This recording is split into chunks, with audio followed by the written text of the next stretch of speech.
Small group instruction is a crucial part of a balanced literacy program.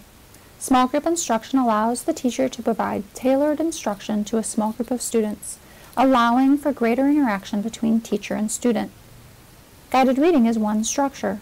The purpose of guided reading is to meet the varying instructional needs of all students in your class, enabling them to expand their reading abilities.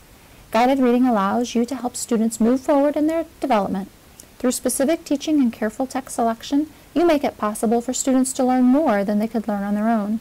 You work within the student's zone of proximal development, teaching at their cutting edge of their understanding, while letting the students problem solve. Guided reading follows a specific lesson structure. Step 1, introduce the text.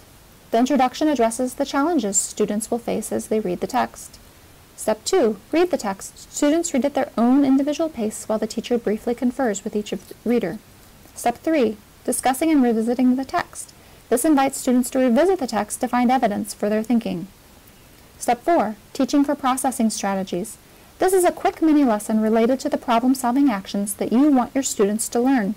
The purpose is to teach the reader to develop strategies that they can apply to all of their reading, not just this one book. Word work. This is 1 to 2 minutes of instruction to help students learn how words work.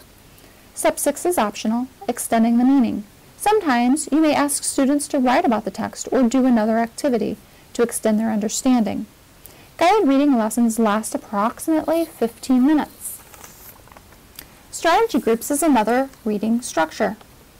Students are grouped purposely around similar reading needs. Students in a strategy group can be at different guided reading levels.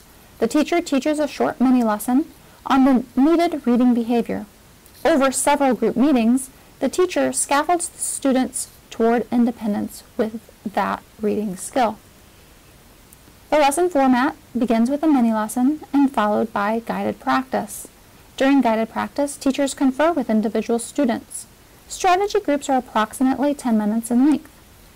Literature discussion groups is the third structure. Literature discussion groups enable students to help one another learn. We want individual students to take responsibility, manage themselves as learners, complete tasks, and discover how to learn on their own. The goal is active participation that results in increased comprehension. There are key characteristics of a literature discussion group. These key characteristics can be found in your Foundas Pinnell book on page 263. Some include that students are selecting the reading materials, that these groups are temporary and heterogeneous, that students draw, write, or reflect before, during, and after the reading of the text in order to prepare for the literature discussion group. Students meet several times to discuss the book, and the teacher's role in the literature discussion group varies, but it is always moving the students toward independence.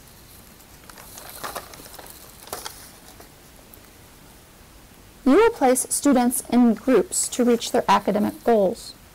Each of these group formats has its very own purpose and desired student outcomes. Therefore, students may participate in these 3 group structures throughout each school year.